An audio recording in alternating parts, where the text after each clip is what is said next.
sir यही हो त्यही हो अहिले मैले पढ्ने स्कुलमा नि यो क्लास पढाइ हुन्थ्यो यो यसरी छामेको भरमा म कति फ्लोरमा जाने भनेर यसरी छामेको भरमा उनीहरूले दिन्छ त्यसको आधारमा यो राखिदिन्छ यो फ्यान हो भनेर बटम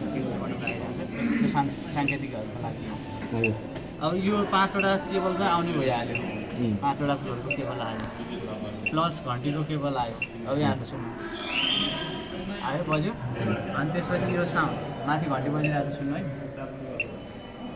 हो बाहिर आवाज आउँछ त्यो उठायो भने यहाँ हामी जतिजना बोलेको छ त्यो बोलेको माथि सुनिन्छ यो चाबी भयो यसमा चाबी घुमाइसकेपछि तपाईँले कुनै फ्लोरमा जानु पऱ्यो भने एनएसको बटन थिच्ने कुनै 5 तला तपाईँ ग्राउन्डमा हुनुहुन्छ इमर्जेन्सी पऱ्यो र तपाईँसँग चाबी छ भने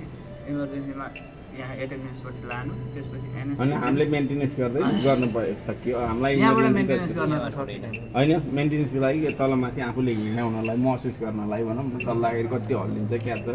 भने त्यो हिँडाउनलाई आफूले चेक गर्नलाई मिल्यो चेक गर्नलाई मिल्यो अलिक बढी क्या हजुर अलिक बढी ठिक छ अनि यो फ्यानको बटन भइहाल्यो फ्यान चलिसक्यो दुईवटा अघि के मोटर रहेछ भनेर मोटर यो ब्लोअर हो यही हावा आउने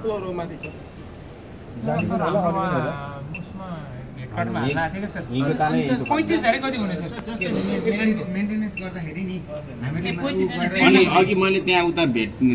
के अरे उ गर्न पाइएन कि बुझ्न पाइने छ यसमा चाहिँ यो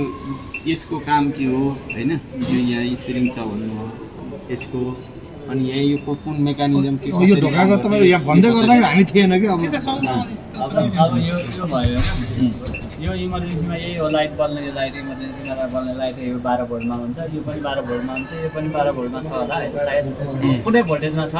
जो डिसी भोल्टमा छ यिनीहरूको लागि बेग्लै ब्याकअप छ इमर्जेन्सीमा यो टिन्डरले काम गर्ने यसको लागि यही माथिपट्टि ब्याकअप छ यसको लागि यही काठमाडौँ यो फ्यान भइहाल्यो अरू त अब यसमा त्यस्तो धेरै छैन केबल जो एउटा बटन हेरेको थियो सेम त्यही बटन हो अन्त त्यो बटनको यो कभर निस्केर हाम्रो यो पत्ता खोल्ने लिएर आउनु भएको अनि त्यही 4वटा बटन